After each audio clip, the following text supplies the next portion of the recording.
২৪-এর গণ অভ্যুত্থানে মানবতা বিরোধী অপরাধের মামলায় শেখ হাসিনার ভাগ্যে কি অপেক্ষা করছে, রায়ের সেই দিন নির্ধারণ হবে আগামীকাল।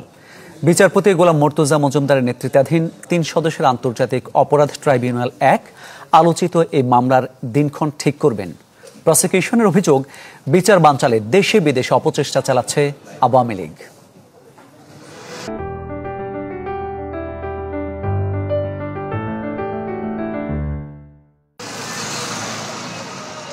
জুলাই হত্যাযজ্ঞের মামলায় শেখ হাসিনা ও আসাদুজ্জামান খান কামালের রায়ের দিন ধার্য হবে ১৩ নভেম্বর, এমন ঘোষণা আসে ২৩ অক্টোবর। কিন্তু কোনো সমীকরণ না মিলিয়ে ১৩ নভেম্বর রায় নিয়ে প্রচারণা চালায় কার্যক্রম নিষিদ্ধ আওয়ামী লীগ। বিদেশে বসে উত্তেজনা ছড়ায় দলটির নেতাকর্মীরা। এরই মধ্যে দেশের বিভিন্ন স্থানে ককটেল বিস্ফোরণ ও বাসে আগুন দেওয়ার ঘটনাও ঘটেছে। যে ট্রাইব্যুনালে শেখ হাসিনার রায়ের দিন নির্ধারণ হবে, সেখানে বুধবার নজর ছিল সবার। নিরাপত্তা বাড়ানো হয় পুরো ট্রাইব্যুনালে।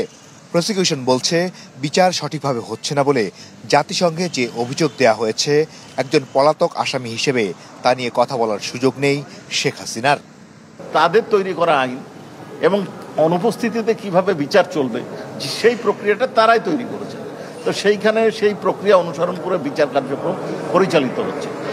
এখন এই ক্ষেত্রে অনিয়ম কি হচ্ছে সেটা যদি ধরাতে হয়, তাহলে আসামিকে উপস্থিত হতে হবে।